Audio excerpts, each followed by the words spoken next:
Hey guys, welcome to my endgame guide for the Gunslinger.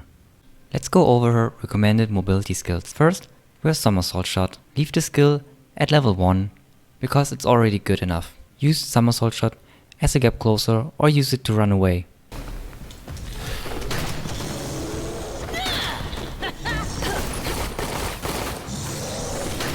Next up, we have Quick Step. Quick Step is a really good gap closer and can also be used to dodge attacks.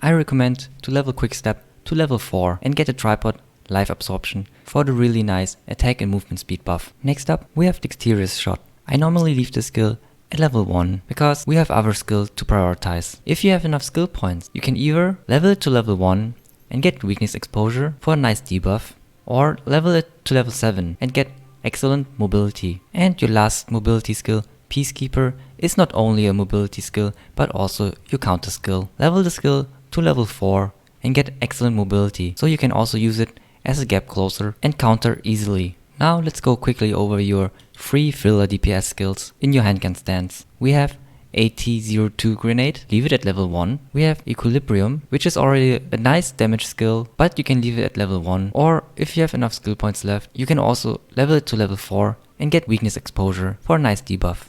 And lastly, we have Bullet Rain, which is also a nice filler skill, but leave the skill at level 1. The reason why I use Spiral Tracker instead of all the other skills for the debuff is that Spiral Tracker is really easy to apply. Also, it has a relatively low cooldown, so you can reapply the debuff fast. Now, let's go over your shotgun skills and start with Last Request. Use Last Request as a staggered skill or a counter skill. If you do not have enough skill points, leave it at level 1.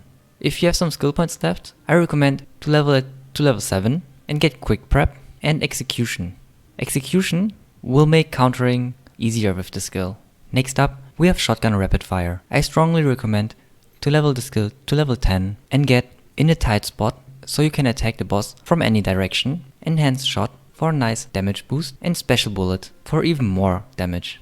Your next shotgun skill, Dual Buckshot, is already good at level 4. Get a tripod in a tight spot so you can use the skill from any direction. If you have enough skill points left, then you can also level it to level 10 and get Enhanced Fire and Final Strike. And lastly, we have Sharpshooter. I strongly recommend to level the skill to level 10 and get Special Bullet for a damage increase in a tight spot so you can use the skill from any direction, and Guardian's Breath for a really nice dot. Now let's start with your sniper skills. First up, we have Catastrophe. This skill is already good at level 1, but if you like the skill, you can also get it to level 10. I do not recommend that though if you do not have enough skill points. If you want to level the skill to level 10, take Quick Aim, Kill Confirmation, or Concussion if the boss can be staggered. And lastly, Eternal Calamity or Carpet Bombing. Carpet Bombing makes the skill easier to use and is faster. Eternal Calamity does more total damage. Next up, we have Perfect Shot. I recommend to level the skill to level 10 and get Bleed Effect for a nice dot. You can also use Stable Stance so the skill can't be interrupted anymore. For your second tripod,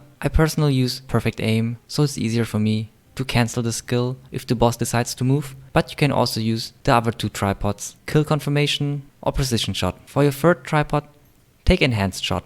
Your next rifle skill, Focused Shot, is a really nice DPS skill. I strongly recommend to level the skill to level 10 and take Quick Aim, Double Tap and Final Strike. And lastly, we have your main DPS skill, Target Down. Level the skill to level 10 and get Quick Aim, Large Magazine and Steady Aim. So now let's talk about your ultimates. Eye of Twilight does more damage than your second ultimate, but it is also slower and more difficult to hit. Your second ultimate, High Caliber HE Bullet, does less damage, but the AoE radius is bigger, you cast it faster, and you get some stagger damage. I personally like to use the second ultimate, but both of them are very viable. If you do not have Target Down or Eye of Twilight, then you still need to do the level 50 quest in Trixion. Finish that quest line and use the reward items, so you unlock the skills. The second ultimate you unlock after the Rohendel story. Talk with the NPC in front of the palace and he will give you a purple quest line. A fair warning though, the second ultimate quest line is very long. Now let's talk about your engravings. I personally use Peacemaker as this engraving does more damage overall. If you like, you can also use Time to Hunt, but you lose out your shotgun skills. Time to Hunt is normally used for an easier time with the Gunslinger. Now let's talk about your combat engravings. I recommend to use Adrenaline or Hitmaster. Both of these engravings have no downside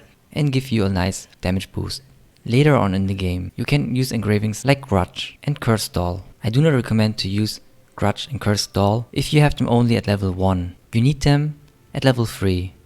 And this usually happens when you reach tier 3 and have nice jewelry and the books unlocked. Another nice engraving is Keen Blunt Weapon. Use this engraving when you have enough critical rate.